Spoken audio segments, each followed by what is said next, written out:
Bonjour et bienvenue sur la chaîne J'affiche complet, la chaîne qui aide les loueurs saisonniers, les conciergeries de location saisonnière et les sous-loueurs professionnels à augmenter votre chiffre d'affaires.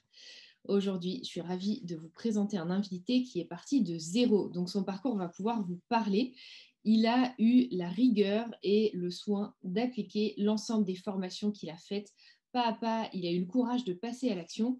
Il est passé d'un patrimoine de zéro à 8 appartements avec sa RP. Mais il ne s'est pas arrêté là, c'est un hyperactif, il est en CDI, il est aussi chef d'entreprise, il a maintenant sa société de 35 appartements en sous-location et vous allez voir, on va en parler, c'est très intéressant si vous voulez faire de la sous-location. Mais comme ça ne suffisait pas, il a aussi une chaîne YouTube dans laquelle et pour laquelle il aide les loueurs saisonniers qui veulent automatiser leur activité et du coup faire comme lui, être en capacité d'avoir toutes ces activités en même temps, tout en dormant la nuit. Et ça, c'est quand même chouette. Je suis ravie de vous présenter aujourd'hui Nicolas Fatou. Bonjour Nicolas. Bonjour Élise, merci de m'avoir invité sur ta chaîne. Écoute, c'est moi qui suis ravie de t'accueillir. Ça me fait hyper plaisir de te poser toutes ces questions et je pense qu'il y a plein de choses que tu vas nous partager qui vont beaucoup aider les gens. Peut-être pour les gens qui ne te connaîtraient pas, est-ce que tu peux nous parler de ton parcours? Je m'appelle Nicolas, j'ai commencé à investir j'ai commencé à faire de la location courte durée en septembre 2017, j'avais commencé à investir un an plus tôt. Et donc depuis 2017, j'ai investi dans l'immobilier, je fais de la location courte durée et donc j'ai développé mon patrimoine, comme tu le disais, pour avoir 8 appartements plus ma RP, donc 9 biens que j'ai en détention. Et à un moment donné, j'ai été bloqué par les banques et donc j'ai voulu continuer quand même à développer la location courte durée. Je suis donc parti vers la sous-location. Au début, l'idée, c'était d'en faire que quelques-unes et au final, comme tu le disais, j'ai développé tout un business autour de ça. Donc maintenant, je gère plusieurs sous-locations, les miennes, donc j'en ai 20 et puis 15 pour d'autres clients. C'est pour ça donc que j'ai 35 sous-locations dans cette société. Et comme ça suffisait pas, comme tu le disais, en parallèle, comme j'avais beaucoup de personnes qui me posaient des questions, comment tu as fait pour faire tout ça, pour investir autant dans l'immobilier en si peu de temps, comment tu as fait pour créer un business en parallèle de ton activité professionnelle, j'ai créé une chaîne. J'avais commencé en mars 2020 à créer cette chaîne, je l'ai créée pendant le confinement et après pendant 3 4 mois j'avais arrêté et puis là je me suis repris intensément à sortir des vidéos au moins une fois par semaine pour justement expliquer comment j'arrive à automatiser et optimiser l'ensemble de mes locations courte durée pour justement faire toutes ces activités en parallèle tout en profitant de la vie et du temps libre que j'arrive à me créer justement malgré toutes ces activités. Voilà. Oui, parce qu'il faut savoir qu'on était justement en train d'en parler juste avant avec Nicolas. Nicolas revient de vacances. Vous voyez son teint, son joli teint bronzé. Alors que moi, pas du tout, hein. J'ai le teint très blanc. Moi, j'ai accompagné ma famille en vacances et j'ai travaillé pendant toutes les vacances. Mais Nicolas, on voit que sa société est construite pour lui permettre d'avoir du temps. Et vous allez voir, c'est ça qui est très intéressant. Et ton teint bronzé le témoigne. Alors, pour des gens qui découvriraient avec notre interview la sous-location, je vais te poser, Nicolas, la question que j'imagine tous les gens qui ne connaissent pas te posent. La sous-loc, c'est illégal, non? Alors, la sous-location, alors on va dire oui. Et non. La sous-location, elle est illégale si vous prenez un bail d'habitation classique, type loi 89, et que vous faites une sous-location avec ça. Même si vous avez l'accord du propriétaire, vous ne pourrez pas louer au-delà du loyer que vous payez à ce propriétaire. Donc, si vous percevez un loyer supérieur au loyer que vous donnez à votre propriétaire, malgré qu'il ait donné votre accord, là, vous tombez dans l'illégalité. Donc là, effectivement, c'est illégal. Par contre, lorsqu'on parle de sous-location, c'est pour ça que j'aime bien utiliser le terme derrière professionnel, la sous-location professionnelle, on n'utilise pas un bail d'habitation, mais un bail spécifique à la sous-location.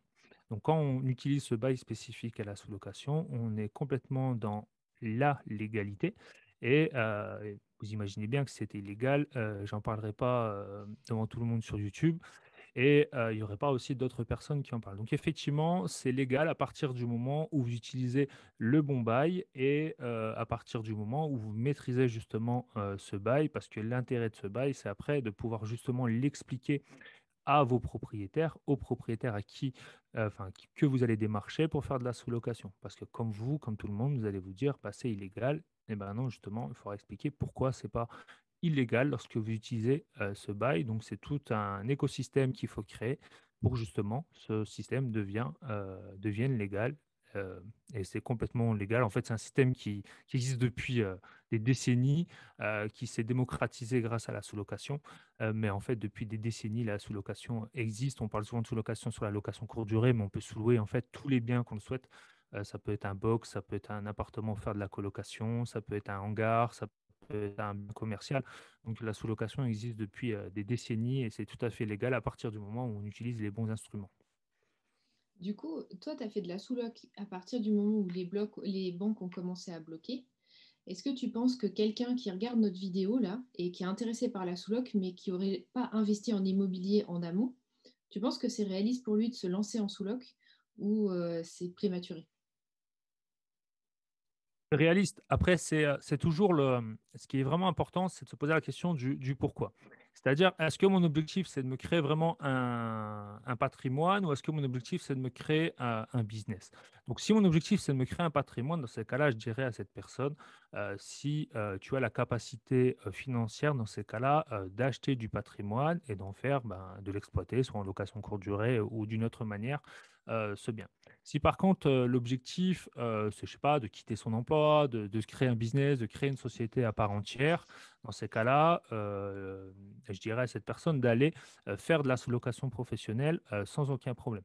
Quoi qu'il arrive, créer un système ou un business de sous-location professionnelle, c'est pas compliqué en soi. C'est juste, il faut réfléchir au pourquoi on fait ça. Si c'est juste faire ça parce que c'est la mode et parce que beaucoup de personnes en parlent sur Internet, c'est pas l'intérêt. Moi, par exemple, mon intérêt de faire ça au début, c'était, ben voilà, je commençais à être bloqué par les banques et je voulais continuer à faire de la location courte durée parce que, ben voilà, l'ensemble de mes biens étaient déjà en location courte durée, j'avais compris comment ça fonctionnait et je m'étais dit, ben, est-ce que j'attends 1 an, 2 ans, 3 ans que les banques me refinancent ou est-ce que je continue à développer mon business de location courte durée? Moi, j'ai décidé de continuer à le développer en faisant le business de sous-location. Après, si vous n'êtes pas justement finançable et que justement vous voulez commencer à vous lancer dans la location courte durée, ça peut être effectivement aussi un bon chemin à prendre. Par contre, voilà, je le répète et souvent ce que je dis quand vous êtes investisseur ou entrepreneur, réfléchissez toujours au pourquoi. Pourquoi je pars dans telle ou telle chose, pourquoi je veux faire telle ou telle chose et pour que justement c'est un sens. Et parce qu'il y a des moments, bah, c'est un peu moins facile que d'autres. Et il faut toujours, à ce moment-là, lorsque ça devient difficile, réfléchir au pourquoi on est en train de faire ça pour pas partir la tête dans le guidon. Donc, si vous êtes finançable par les banques, je pense que c'est plus important pour moi de créer du patrimoine. Si par contre, votre objectif, c'est de développer un business et pas de créer du patrimoine, effectivement, vous pouvez vous lancer directement dans la sous-location. Il ne faut pas de diplôme particulier. Il faut pas. Par contre, ce que je vous conseille, c'est de vous documenter, de vous former gratuitement ou de façon payante. Ça, c'est pas un problème. Mais en tout cas, de vous documenter. Parce que dès que vous partez dans l'entrepreneuriat et qui plus est là dans la sous-location, on est face à beaucoup de ce que j'appelle souvent, il y a plusieurs codes juridiques qui s'imbriquent et il faut quand même les maîtriser pour pas faire n'importe quoi. Après, une fois que vous les maîtrisez, c'est pas très compliqué, mais il faut quand même les maîtriser pour pas partir droit dans le mur et faire une bêtise. Mais sur YouTube ou même partout, il y a beaucoup de documentation maintenant liée à la sous-location et je vous conseille quand même de vous documenter avant. Top. Qu'est-ce qui, tu penses, a fait la différence pour toi en location saisonnière et en sous-loc? Qu'est-ce qui a fait? Est-ce que tu identifies des points clés qui ont fait que ça a bien marché pour toi? Tu parlais tout à l'heure du fait d'avoir bien su passer à l'action. Est-ce que tu vois d'autres points clés ou alors qu'est-ce qui fait que tu as des astuces pour avoir le courage de passer à l'action comme ça c'est pas le cas de tout le monde, tu vois. Alors moi, c'est vrai que j'ai un tempérament où je passe souvent à l'action. Je pars du principe que si je suis une formation ou que si je lis des choses qui m'intéressent, j'ai plutôt ce tempérament à vouloir tester. Ce qui a fait que dans la location courte durée, par exemple, j'ai réussi, c'est que j'ai incrémenté énormément de choses que j'ai apprises. J'ai surtout appris que voilà, faire de la location courte durée, si on voulait que ça fonctionne, il fallait un peu professionnaliser tout ça. Et c'était pas juste mettre une annonce sur Airbnb et attendre que les réservations tombent. Donc, je me suis, vraiment documenté là-dessus et je me documente encore tous les jours là-dessus parce qu'en plus, la location courte durée, c'est quelque chose qui est assez, récent dans le temps et qui évolue, rapidement. Les plateformes évoluent, tous les jours, les besoins des personnes, les mœurs dans la location courte durée ont évolué entre 2017 et aujourd'hui. Donc, je mets beaucoup de choses en place, mais des choses toutes simples. Par exemple, moi, je fais passer un photographe professionnel, pour avoir des photos, voilà, parce qu'on achète avec les yeux. Après, il faut savoir que le triptyque dans une location courte durée, c'est justement la description, le prix et les photos. Donc, la description, le prix et les photos, eh ben, c'est trois choses sur lesquelles je travaille beaucoup, c'est-à-dire ben, l'ordre des photos, qu'est-ce que je vais prendre en photo, le prix, ben, je fais très attention justement à ce que le prix corresponde au marché pour que ça se loue correctement. Et, ensuite, par rapport à la description, bah, je détaille un maximum d'informations parce qu'en fait, les gens voilà, achètent grâce à ce triptyque. Et après, bah, il y a les avis clients qui s'y ajoutent et qui permettent d'augmenter tout ça.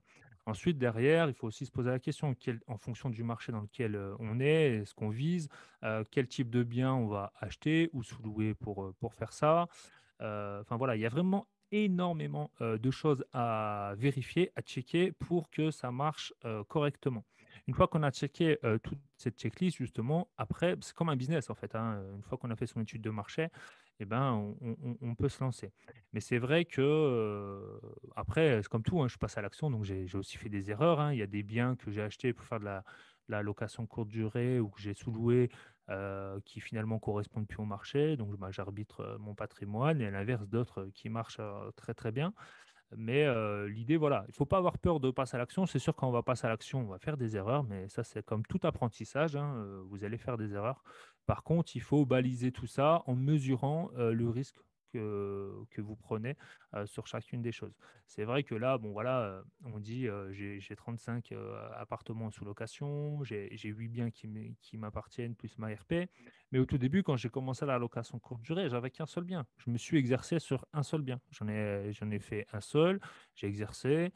Au début, je faisais l'entrée avec une remise de clé. J'ai vu que ça devenait chronophage. J'ai automatisé ça.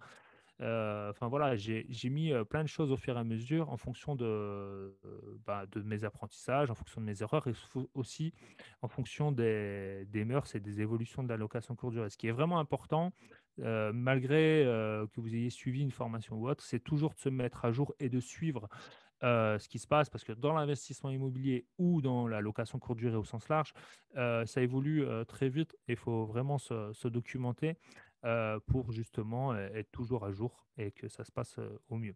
Après, ce que je voulais juste rajouter, ça c'est important, si vous décidez d'investir dans l'immobilier et notamment pour faire de la location courte durée, c'est très important à ce que votre bien soit, rentable, alors même qu'il ne serait pas loué en location courte durée. C'est-à-dire qu'il puisse être loué à l'année, meublé par exemple, et qu'à ce moment-là, il soit rentable. S'il est rentable à ce moment-là, vous pouvez faire de la location courte durée, c'est la cerise sur le gâteau.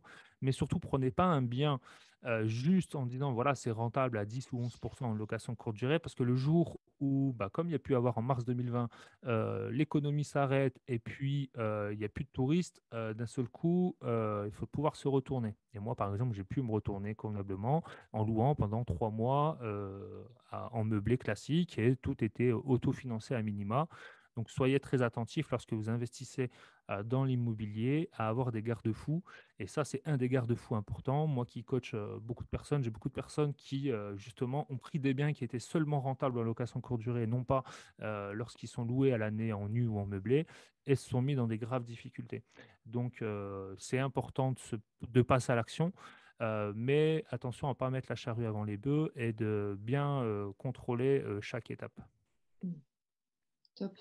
Il y a peut-être une question aussi que les gens vont se poser, c'est quand on devient sous-loueur comme ça avec plusieurs appartements, quelles sont les différences et les points communs avec de la conciergerie? Alors, ce qu'il faut savoir lorsqu'on fait de la conciergerie ou de la location ou de la sous-location, il est possible de faire ça dans la même entité, dans la même société notamment. Pourquoi? Parce qu'il y a des points communs. Les gros points communs, c'est par exemple, tout ce qui est lié à la logistique, tout ce qui est lié aux dames de ménage avec qui vous allez travailler, tout ce qui est lié au stockage, du linge ou du partenariat que vous pouvez avoir avec des blanchisseries. tout ce qui est lié à l'automatisation des annonces ou l'optimisation des annonces, ça, que vous fassiez de la conciergerie ou de la sous-location, vous allez pouvoir, le faire dans la même entité. Une dame de ménage, lorsqu'elle va aller faire un ménage pour une sous-location ou pour un bien que vous avez en conciergerie, elle va même pas le savoir, elle va pas voir la différence. Mais vous, votre structure est déjà faite, donc vous pouvez, lier les 2 sans aucun problème. Après, si vraiment, dans l'avenir, une des 2 activités prend vraiment le dessus, dans ces cas-là, je vous conseillerais peut-être de dissocier, ces 2 activités. Pourquoi? Parce que la conciergerie, au bout d'un moment, si vous dépassez un certain seuil, va être assujetti à la TVA vu que vous faites de la prestation de service, alors que la sous-location, tant que vous ne faites pas d'activité para-hôtelière, elle ne sera pas assujettie à la TVA. Donc, pour ne pas que ça devienne une usine à gaz, il sera peut-être intéressant, dans ces cas-là, de séparer les 2 entités. Mais au début, lorsque vous lancez dans une activité, vous n'allez pas créer 2 entités qui vont vous coûter de l'argent, alors que vous pouvez tout faire dans la même entité. Et après, vous créez, et puis après, soit vous développez les 2 branches, soit il y en a une qui va prendre le dessus. Mais si vraiment une prend le dessus, il faudra peut-être créer 2 entités. Ensuite, donc les grandes différences, ben, déjà ça c'est une des différences, c'est-à-dire qu'il y a une des activités qui sera assujettie à la TVA et l'autre non, par la suite. Et ensuite, ce qui est vraiment important à savoir, c'est, la prise de risque au début. Lorsque vous allez faire de la conciergerie, il y a très peu de risques au début. C'est-à-dire que, logiquement, vous n'avez pas de prêt, à mettre en place. Vous avez, si la location courte durée s'arrête du jour au lendemain, bah, vous n'êtes pas engagé avec des baux comme en sous-location, vous n'avez pas mis des cautions en place et cetera. Donc la prise de risque est plus faible et mais par contre, le gain est aussi plus faible. Souvent, ce que je dis alors ça, c'est des moyennes, hein, tout dépend toujours des biens que vous allez prendre en conciergerie ou des biens que vous allez prendre en sous-location. Mais en conciergerie, vous allez vous faire, entre 150 et 350 € par mois par appartement en bénéfice, je parle, hein, une fois que vous avez tout parce que vous allez devoir payer vos dames de ménage, vous allez devoir créer votre site internet et cetera. Tout ça, c'est des charges qu'il va falloir prendre en compte. Et en sous-location, là, il y a une prise de risque un peu plus importante parce que vous allez vous engager via un bail, même s'il y a une certaine flexibilité parce que derrière, on peut faire des préavis. Vous allez donner 1 mois, voire 2 mois de caution. Vous allez payer un loyer. Il y a des frais plus élevés au démarrage, mais avec un gain potentiel plus important. Souvent, on part entre 350 et 500, voire 600 € de bénéfices par mois par appartement. Donc, en fait, les 2 sont très bien parce qu'il y a des points positifs et les deux ont aussi des points négatifs. C'est d'un côté, il y a une prise de risque plus importante sur la sous-loc que sur de la conciergerie, mais sur la conciergerie, il y a un gain plus faible et surtout des comptes à rendre à des clients. Donc, il faut surtout avoir en tête que d'un côté, vous êtes un prestataire de service quand vous faites de la conciergerie et lorsque vous faites de la sous-location, ben voilà, vous êtes tout seul avec vos propriétaires et votre propre structure. Donc après, ça dépend aussi de votre tempérament et un peu si dans votre relation clientèle, vous vous sentez à l'aise ou pas. Parce qu'effectivement, en conciergerie, les clients, et à juste titre, les propriétaires sont de plus en plus exigeants, ils payent un service. Et donc, vous avez aussi des comptes à rendre. Et ça, il faut savoir l'organiser. Parce que vous allez avoir des comptes à rendre à vos voyageurs et des comptes à rendre à vos propriétaires. Alors que lorsque vous faites de la sous-location, les seuls comptes à rendre, c'est à vos voyageurs et à votre équipe. Vous n'avez pas de propriétaire à qui à rendre des comptes parce que le seul compte à rendre à ces propriétaires, c'est de les payer tous les mois par rapport au bail qu'on a convenu. Et eux se préoccupent même pas du bien. Ils veulent juste que tous les mois, il y ait le loyer qui a été convenu ensemble. Donc, il y a des avantages et des inconvénients de chaque côté. Je pense que si vous voulez commencer, faites tout dans la même structure. C'est tout à fait faisable. Et après, testez les deux. Et si vous vous sentez plus à l'aise sur l'un ou sur l'autre, ben, développez vraiment cette activité. Mais je connais des personnes, hein, qui ont développé ces 2 activités en parallèle fortement. Moi, j'ai voulu le faire, mais je m'étais associé sur la partie conciergerie avec un associé. Et ça a duré un an, un peu plus d'un an, mais après on ne s'entendait plus, donc j'ai arrêté de m'associer. Donc j'ai revendu ses parts à mon associé. Mais à la base, j'étais parti pour ça. Mais donc là, maintenant, je me suis reconcentré uniquement sur la sous-location où je me sens beaucoup plus à l'aise dedans. Mais c'est pour ça, je reviens toujours à ce que je disais tout à l'heure, hein. Euh, Savoir le pourquoi vous faites ça, connaître vos points forts, vos points faibles, pour au-delà de connaître de les risques de la sous-location, de la conciergerie, savoir où vous allez vous sentir le plus à l'aise. Après, c'est vrai que quand on est concierge, conciergerie, on a moins de temps à passer à défendre la qualité du travail auprès des propriétaires, ça c'est sûr. Maintenant, est-ce que tu ne penses pas qu'en sous-loc, il y a quand même plus de temps à passer à la prospection? Parce que prospecter quand on est en conciergerie, c'est un brin plus facile que prospecter quand on est sous-loueur, non?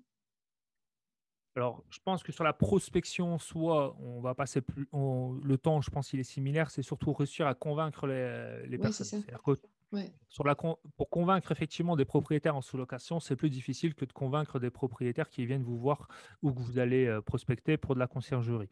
Donc effectivement, là, c'est le nerf de la guerre dans la sous-location, c'est de connaître exactement les argumentaires à proposer à vos propriétaires pour qu'ils s'engagent avec vous pour faire de la sous-location.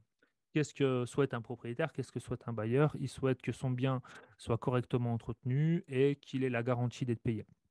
Donc, ce qui est important lorsque vous faites de la sous-location et que vous allez voir des propriétaires, c'est de les convaincre sur ces deux points-là. Donc, sur la partie garantie d'être payé, voilà, dire simplement, voilà, nous on est une société, on ne signe pas ensemble de bail d'habitation. Donc, comme on ne signe pas un bail d'habitation, il n'y a pas de trêve hivernale. Et si un jour il y a un impayé de la part de notre société, comme il y a une clause résolutoire dans le bail qu'on est en train de signer ensemble, le bail spécifique, au bout d'un mois, vous pouvez me foutre dehors et en plus m'attaquer au tribunal de commerce du secteur où j'aurai des comptes à vous rendre à ce moment-là. Mais ce qui est sûr, c'est qu'au bout d'un mois, vous allez récupérer votre bien et il n'y a pas d'histoire de trêve hivernale ou autre. Donc là, c'est une garantie pour lui. Qui plus est, tous les 3 mois, je peux vous envoyer à Cabis pour vous prouver de la bonne santé de notre entreprise, alors une personne qui vient pour louer votre appartement via un bail d'habitation, il vous donne tous des justificatifs au début, mais si dans 6 mois il perd son travail, vous n'allez jamais le savoir, et c'est donc une prise de risque un peu plus importante. Pour tout ce qui est la garantie de bien entretenir le bien, souvent, moi, je leur donne les liens de mes annonces.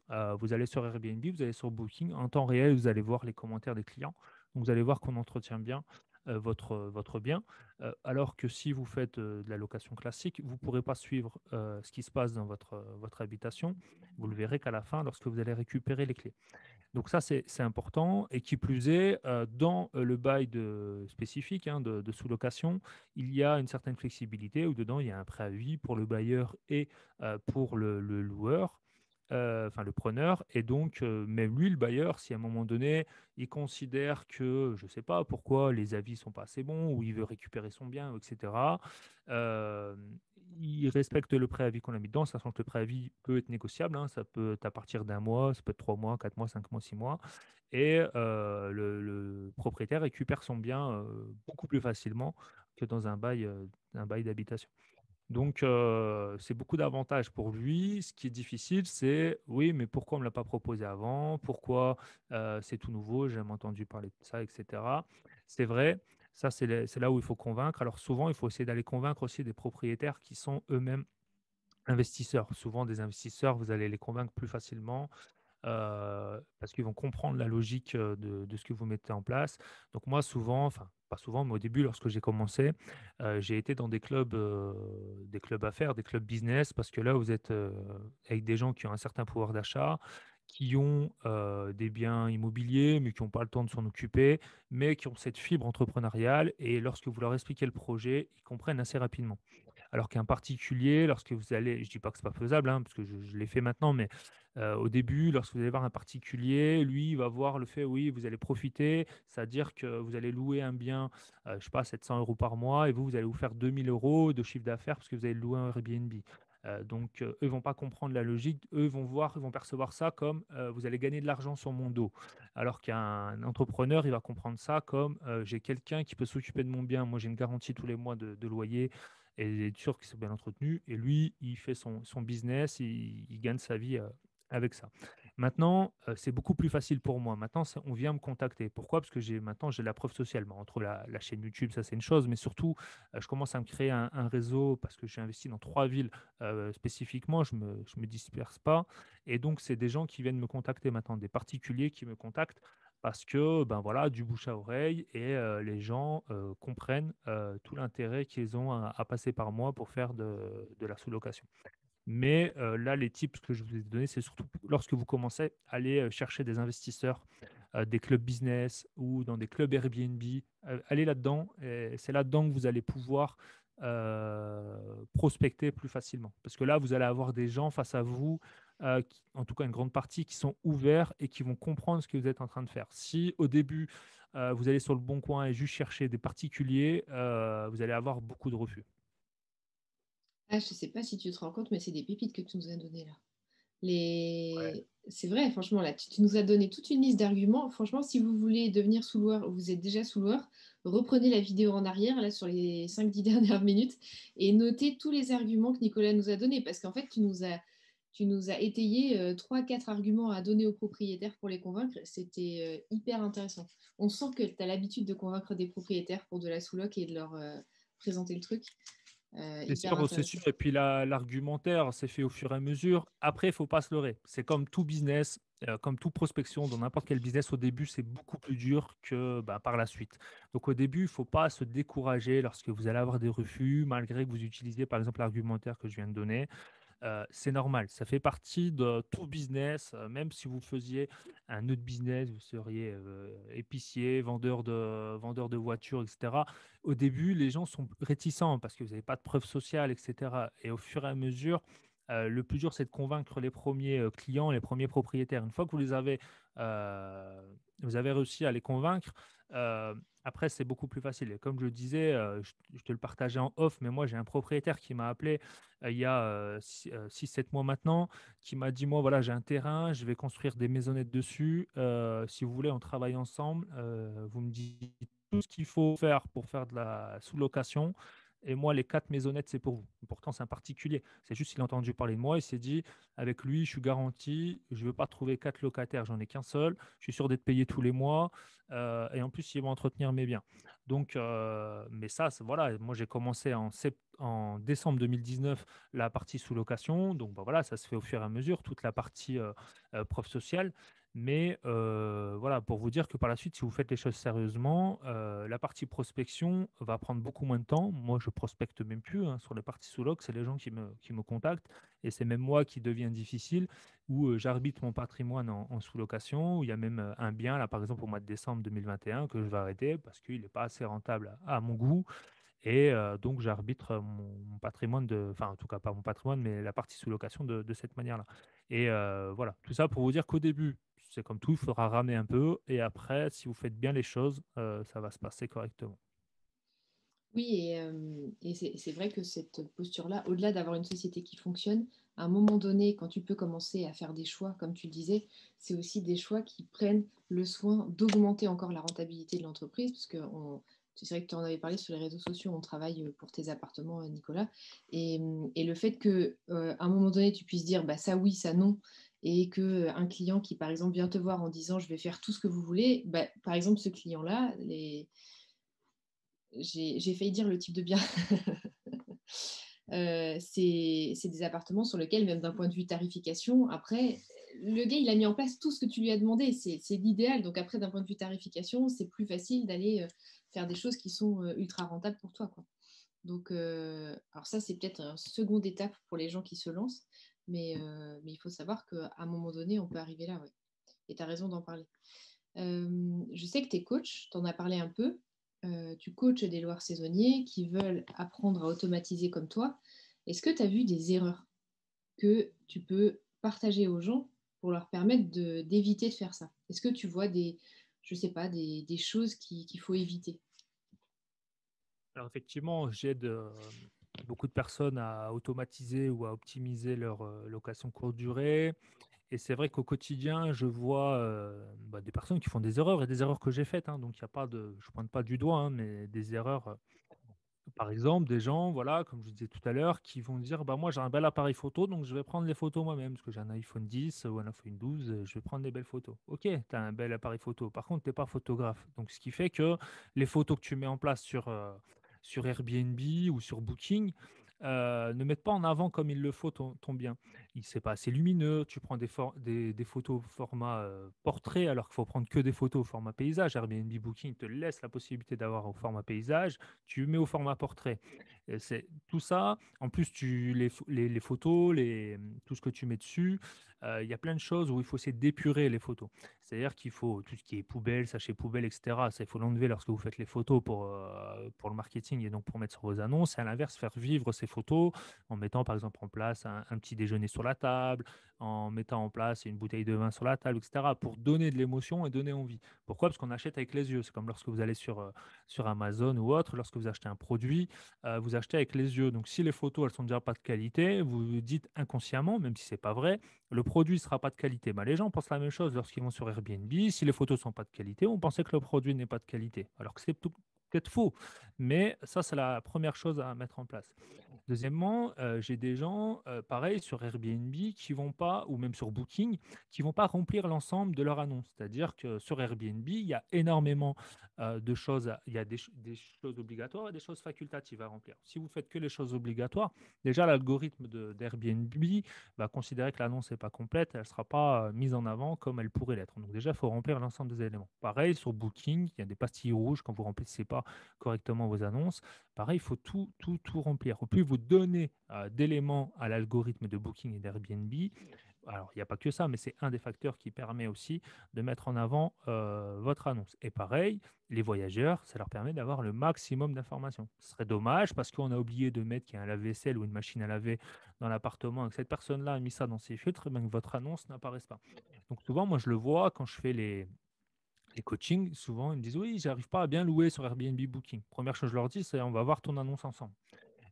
Et donc, je regarde le triptyque, hein, comme je vous disais, comme je te le disais tout à l'heure, le prix, les photos et la description. Et souvent, quand on fait le point, on s'aperçoit que soit que les photos ne sont pas de bonne qualité. Si elles sont de bonne qualité, on voit que dans la description, il manque énormément de choses. Par exemple, cette personne, elle a un parking, c'est pas indiqué. Donc, la personne, lorsqu'elle cherche un parking, elle met le filtre, son annonce n'apparaît pas. Voilà. Donc, des choses toutes bêtes.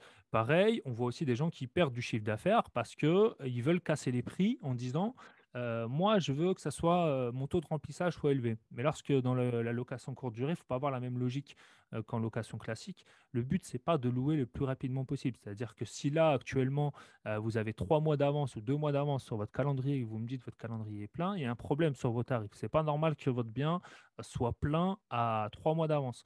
Donc c'est aussi. Mais moi, j'ai fait ces erreurs au début. Je me disais, ça me rassure. C'est loué, je suis tranquille, j'ai sûr d'avoir de l'argent à la fin du mois, je peux payer mes charges, mes crédits, etc. Mais bon, qui plus est, en plus maintenant avec le Covid, les gens veulent beaucoup de flexibilité, réservent beaucoup à la dernière minute, etc. Donc c'est normal que pour la semaine prochaine, il vous reste encore des dates de libre. Ça ne sert à rien de casser les prix. Les gens vont venir réserver au fur et à mesure. Donc ça, je l'ai appris à mes dépens. Je l'ai aussi appris avec toi vu que tu m'accompagnes sur cette partie-là. Et ça, c'est aussi des erreurs qui arrivent souvent. Pareil, une troisième erreur qui arrive souvent, c'est dans le référencement des annonces.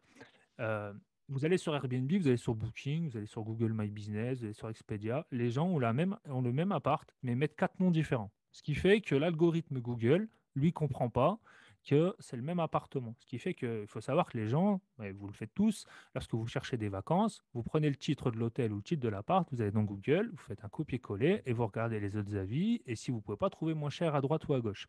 Les gens, quand vous allez faire ça sur Airbnb, vont coller le titre dans Google. Lui, Google, il va pas comprendre que Booking, c'est la même annonce, que Expedia, c'est la même annonce. Pourquoi? Parce que vous n'avez pas mis le même titre sur les annonces.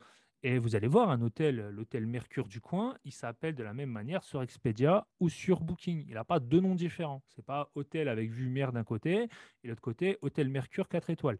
Il a le même nom. Pourquoi? Pour que justement les gens percutent rapidement que c'est le même hôtel ou le même appartement.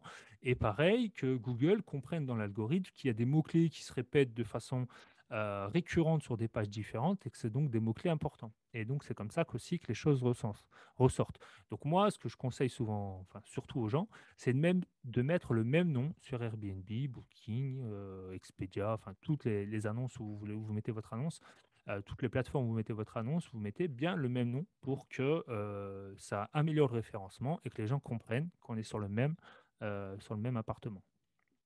Donc ça, c'est trois, quatre astuces très simples à mettre en place mais qui permettent déjà de surpasser ses concurrents. Et surtout aussi, si le dernier point, d'avoir des calendriers qui sont correctement synchronisés. Parce que ça, les plateformes détestent lorsqu'il y a soit des surbookings ou soit des calendriers qui ne sont pas mis à jour. Les plateformes détestent et vos voyageurs qui plus est aussi. Donc, c'est important de synchroniser vos calendriers. Donc, moi, je prends toujours l'utilisation d'un channel manager pour ça. Beaucoup de personnes me disent que pour un seul bien, ça vaut pas le coup. Moi, je vous dis que si, ça vaut le coup parce que ça permet de dormir sur les deux oreilles. La synchronisation se fait correctement et surtout, l'avantage d'un channel manager, c'est que ça permet d'automatiser un ensemble de choses derrière. Et donc, je vous conseille grandement de faire un channel manager maintenant. C'est à peine le prix d'une nuitée, voire moins, d'un de vos appartements. Donc, franchement, pour le prix d'une nuitée, je trouve ça dommage de vous enquiquiner tous les jours à synchroniser vos calendriers ou d'utiliser simplement le calendrier iCal que vous propose Airbnb Booking avec des sources d'erreurs importantes, parce que le iCal, ce n'est pas ce qu'on appelle une synchronisation à deux sens, c'est une synchronisation à un seul sens, donc il y a des risques d'erreur qui sont assez importantes, et je le vois encore quotidiennement, des gens qui me disent j'ai un surbooking, pourtant je suis en iCal, mais effectivement, le iCal, c'est pas fait pour avoir des synchronisations instantanées, et des personnes qui s'embêtent tous les jours à envoyer des messages à leurs voyageurs pour dire toujours la même chose. Quand vous allez, je reprends l'exemple d'Amazon, hein, mais quand vous allez sur Amazon ou quand vous louez un appartement ou un hôtel chez Ibis, vous recevez un message automatique tout de suite. Et pourtant, vous allez quand même là-bas ou vous allez quand même prendre le produit Amazon. Pourquoi? Parce que vous, vous en fichez que ce soit une machine qui envoie ce message ou si c'est un être humain. Vous voulez juste avoir les informations par rapport à votre commande ou par rapport à votre réservation. Donc, c'est important d'automatiser un maximum de choses. Après, vos voyageurs vont sans doute vous poser des questions plus détaillées sur certaines choses. Là, vous pourrez répondre, ça, il n'y a pas de souci. Mais dans 95% des cas, la plupart des réponses seront dans vos messages automatiques. Donc, vous allez gagner énormément de temps. Et moi, je le vois au quotidien. euh, Beaucoup de gens me disent oui, mais la qualité des notes, etc., va diminuer. Non, pas du tout. La qualité des notes diminue pas du tout parce que les gens que je cible sont des gens qui cherchent à rentrer justement en autonomie dans un bien et qui ne sont pas frustrés par l'automatisation. Et c'est marqué, moi, dans mon annonce, que l'entrée est en autonomie, automatisée, etc. Donc, les gens qui viennent dans mes appartements sont des gens qui sont sensibilisés à ça et qui souhaitent euh, pas spécialement rencontrer le propriétaire ou rencontrer des gens. Ils veulent par contre un bien pour se sentir comme à la maison et se sentir à l'aise. Par contre, des gens qui visent effectivement à chercher le contact humain ou autre, ils vont regarder certaines annonces plus spécifiques sur Airbnb ou chercher des maisons d'hôtes, etc.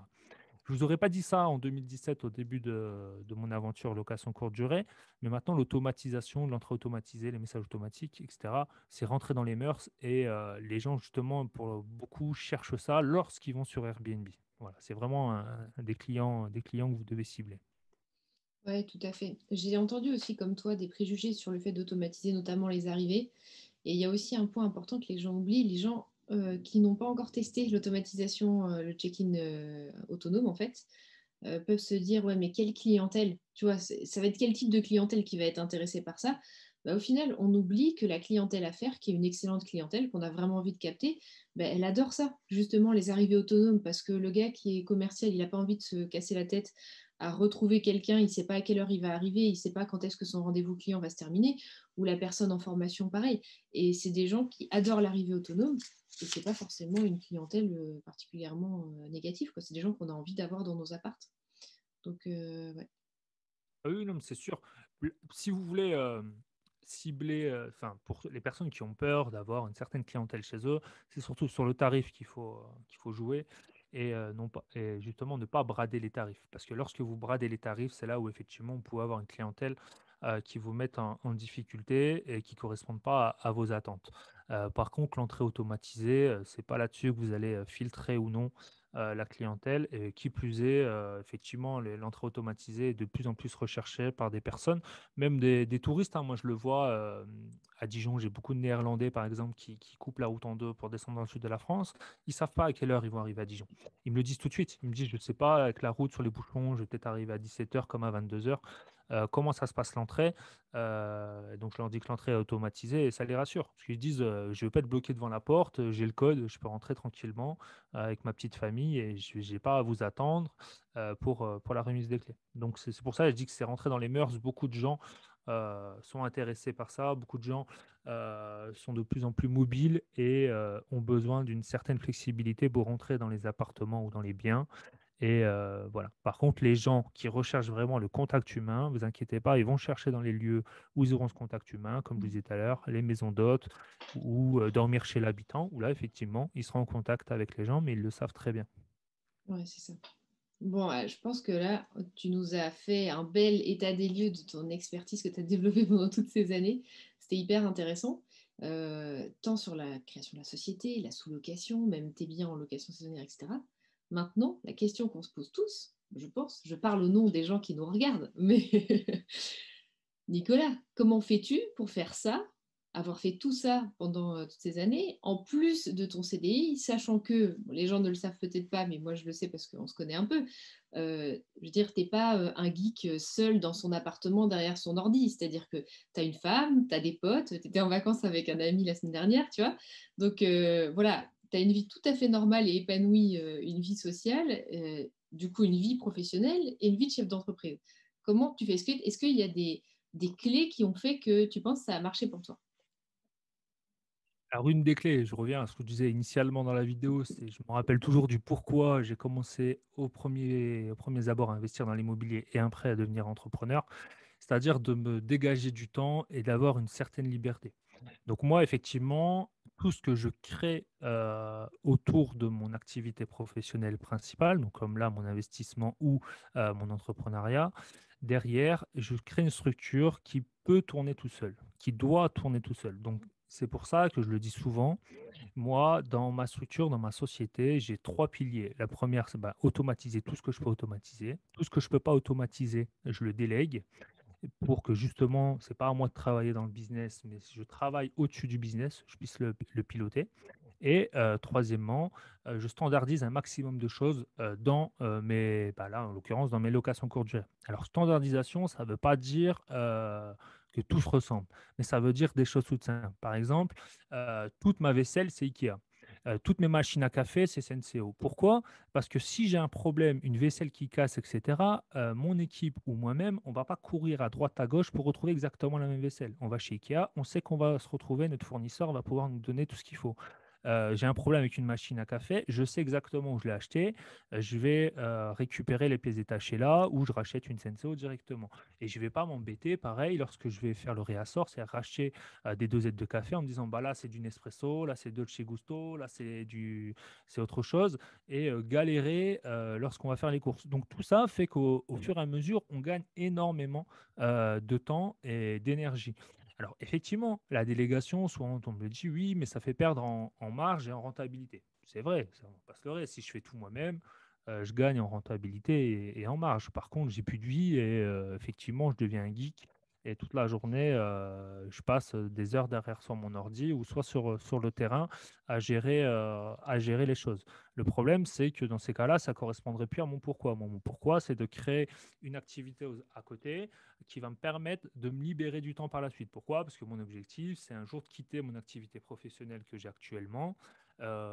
Mais pour l'instant, je ne la quitte pas. Alors pourquoi je ne la quitte pas? Déjà pour plusieurs raisons. Première, j'aime toujours ce que je fais. Deuxièmement, j'ai une activité professionnelle qui me permet quand même d'avoir une facilité d'emprunter à la banque. C'est pour ça d'ailleurs que depuis 2017, j'ai réussi à acheter mes 8 biens pour faire de l'investissement locatif plus ma ARP.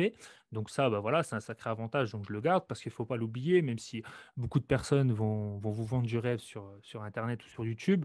Lorsque vous allez devenir entrepreneur, vous allez sortir de toutes les cases des banques. Donc ça veut dire que pendant plusieurs années, ça va être compliqué, en tout cas tout seul, hormis si vous vous associez avec des gens, etc., de continuer à investir dans l'immobilier. Je ne dis pas que c'est impossible, tout est toujours possible, mais en tout cas, c'est difficile. C'est-à-dire que même si d'un seul coup, vous vous dites, bah, moi, j'arrive à me sortir 1500 euros ou 2000 euros de ma société de salaire tous les mois, alors sachant que si vous voulez sortir vos 1500 ou 2000 euros de salaire tous les mois, ce n'est pas 2000 euros qu'il faut de bénéfice dans une société, mais au moins le double, et surtout laisser de la trésorerie dans la société pour la protéger. Derrière, vous n'allez pas derrière devenir bankable facilement. La banque va vous dire, vous n'avez plus de CDI. Derrière, là, vous venez de créer une société. Vous n'avez pas encore assez de bilan comptable. Vous êtes donc une personne à risque pour nous. On ne peut pas continuer à vous financer de cette manière-là. C'est pour ça que lorsque j'entends sur Internet, tu peux te dégager un SMIC avec deux sous-locations, oui, c'est vrai, techniquement, ça fait 1 200 euros. Mais déjà, si je me sors ces 1 200 euros de cette société, ça fait plus 1 200 euros. Et si vous arrivez à la banque pour investir avec ça et faire du patrimoine, il y a de grandes chances qu'ils vous disent non. Donc voilà, c'est la réalité. Donc moi, c'est pour ça que je maintiens mon activité professionnelle à côté. Et dernièrement, l'avantage d'avoir une activité professionnelle à côté, ça m'oblige à faire ce que je l'ai dit au début, c'est-à-dire de créer une société qui puisse tourner tout seul. C'est-à-dire, moi, j'ai mon activité professionnelle et quand j'ai mon activité professionnelle, ben, je ne pense pas à la sous-location, je ne pense pas à mon business, ça tourne tout seul parce que j'ai des gens qui sont là pour faire fonctionner les choses. Et justement, mon objectif, c'est le jour où je quitte mon activité professionnelle actuelle, c'est pas pour me recréer un deuxième métier. Sinon, bah, je garde mon métier actuellement et j'ai pas besoin de m'enquiquiner pour ça. Donc l'idée, c'est par contre, quand je vais quitter mon activité professionnelle, d'avoir encore plus de temps libre que j'ai actuellement et d'apporter justement ces plus-values que moi, je souhaite apporter, c'est-à-dire d'aider les gens, coacher les gens, etc.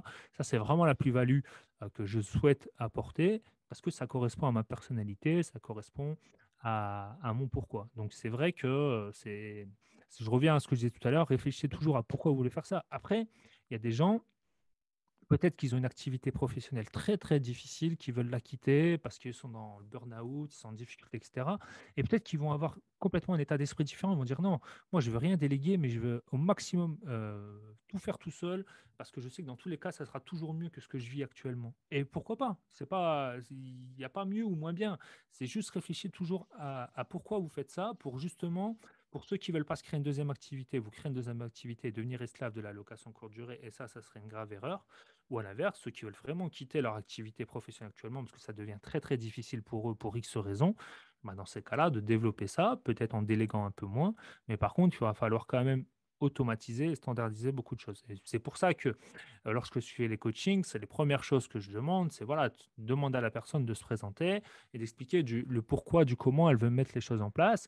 Et après, on personnalise justement l'accompagnement qu'on met en place en fonction du pourquoi de cette personne. Moi, l'idée, c'est pas que les gens fassent exactement à la virgule près ce que je fais. Moi, ça correspond à ma personnalité euh, et tout le monde n'a pas ma personnalité, et heureusement d'ailleurs. Alors, si Nicolas, si on veut te retrouver, qu'est-ce qu'on fait, où on va, dis-nous. Comment on peut te contacter, slash te regarder, regarder tes vidéos, suivre ce que tu fais, qu'est-ce que tu...